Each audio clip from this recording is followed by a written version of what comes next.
مرحبا. الكاف يرضخ لسان داونز ويبرمج. وافقت لجنة المسابقات الكونفدرالية الإفريقية لكرة القدم على مقترح إدارة ماميلودي سان داونز الجنوب إفريقي بشأن موعد إقامة ذهاب نهائي دوري أبطال إفريقيا الذي سيجمعه بفريق الجيش الملكي على أرضية بمدينة بريتوريا.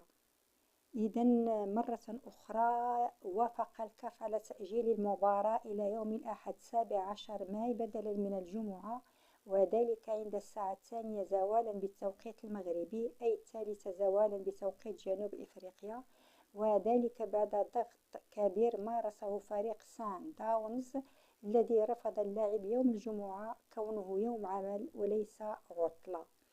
وسيخوض نادي الجيش الملكي مباراة ذهاب في أجواء حارة مشمسة، حيث يتسلح فريق سان داونز دائما بهذا المعطى حينما يواجه أندية شمال إفريقيا. تجدر الإشارة أن إياب النهائي سيجرى يوم الأحد 24 ماي على أرضية ملعب مولاي عبد الله عند الساعة 8 مساء. إلى اللقاء.